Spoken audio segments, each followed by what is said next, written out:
Now another in our brief but spectacular series where we ask interesting people about their passions. For 6 decades, Ken Van Sickle has been quietly producing photographs in his darkroom, located in the center of Manhattan.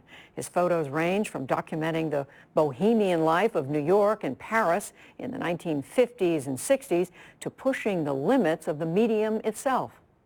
If you walk out of the front of the Flatiron Building and you walk straight across the street, you walk right through my door. Then you have to go 91 steps up the stairs, which is really good for me because it keeps me healthy.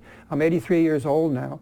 I moved into this building in 1963, and it's rent controlled, and it's a landmark building, and I'm a senior citizen, so I don't pay much rent. It's the only reason I can live here at all.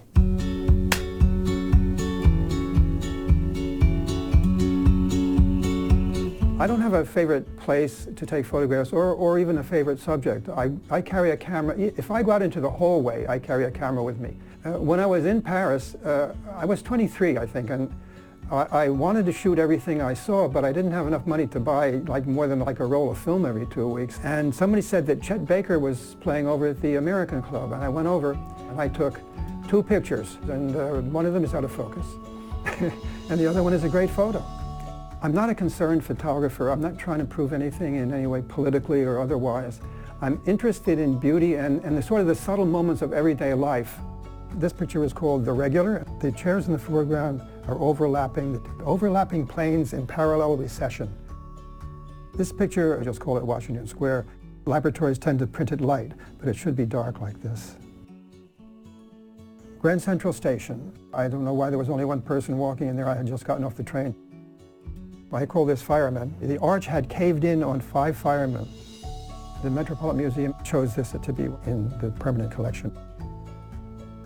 There are a lot of things that make a good photograph. You have to think about texture and gesture and composition and all the things that painting has in it. Technology doesn't change the way photography is.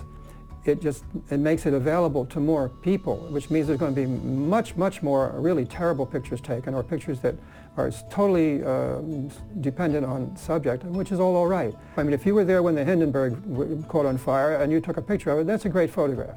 But you're not a great photographer because you can't repeat that in everyday things. What a great photographer does is they are consistently able to make something in a style that's personal to themselves. My pictures don't depend on extreme sharpness. They depend on the composition and on the subject and on the way I see it. My name is Ken Van Sickle. This is my brief but spectacular take on sharing what I see. And you can see more of our brief but spectacular series on our Facebook page. Check it out.